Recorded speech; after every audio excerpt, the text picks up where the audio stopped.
buri umwe wese yari afite ubwoba bw'uko King Obinna ndetse na Queen Akai batazabona uwo basimbura ku ntebe y'ubwami.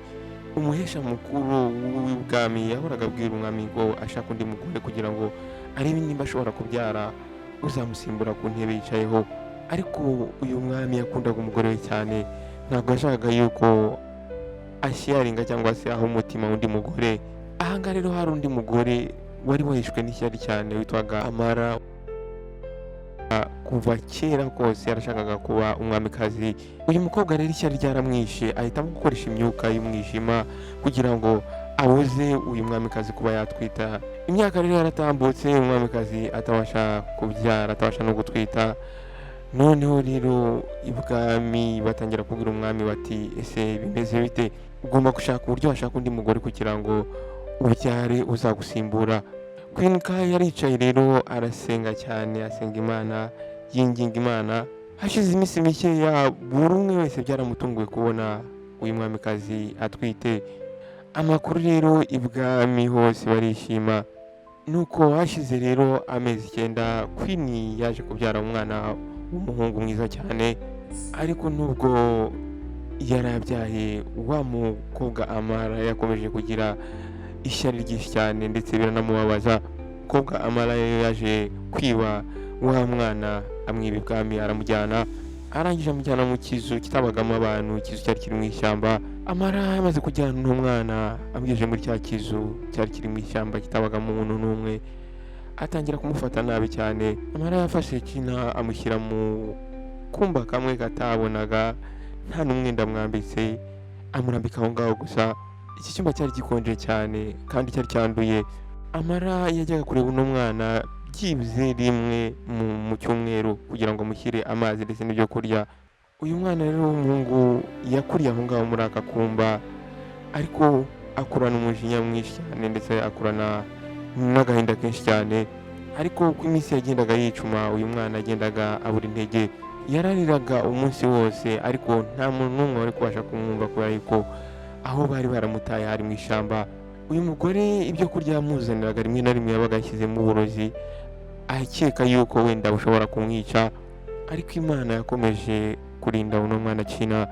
Uyu mwana rero kubera kurya nabi cyane, kutitabwaho, yaje kugenda arangirika, arananuka cyane, uruhu rwe rutangira kwangirika.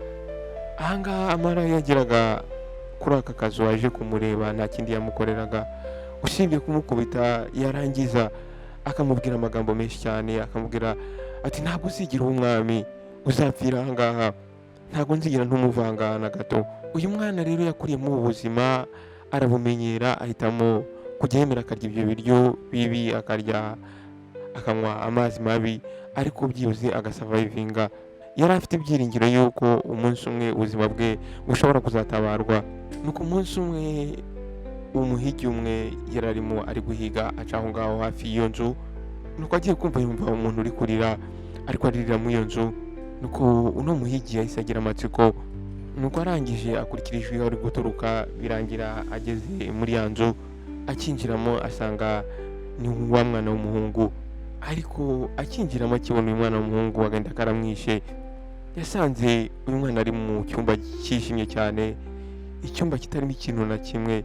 Uyu mwana yaryamaga hasi, uyu mwana yabaga mu mwanda nk'inyamaswa, umutima we wari uri gutera cyane. Nuko uyu muhigi fani yarangije yafashe Kina, arangije aramutwara amujyana iwe. Yagiye amubwira ati humura, ubu ngubu urarinzwe, ngiye kugutwara iwanjye nkwiteho. Ifani rero yajyanye wa mwana Kina amujyana iwe, arangije amwitaho, umwana agarura ubuzima.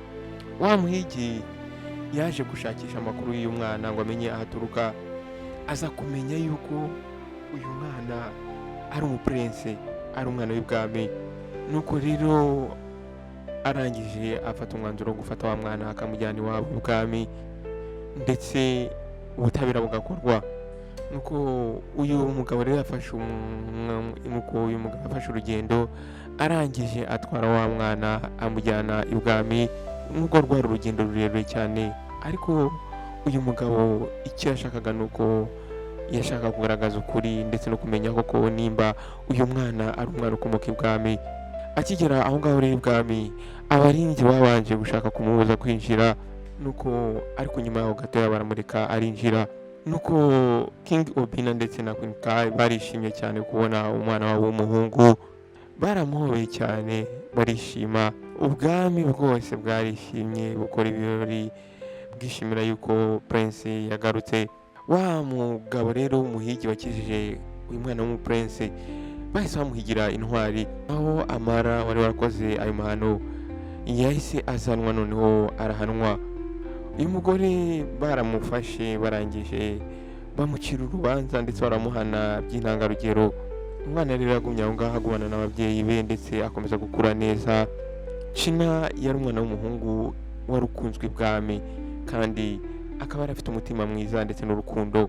Uyu mwana w'umuhungu rero China yagiye kugeraho aba umwami. China rero yaje kugeraho aba umwami, akaba yarabaye umwami uvugisha ukuri, umwami ukunda abantu ndetse umwami wirinda ko hari umuntu ushobora kugirirwa akarengane.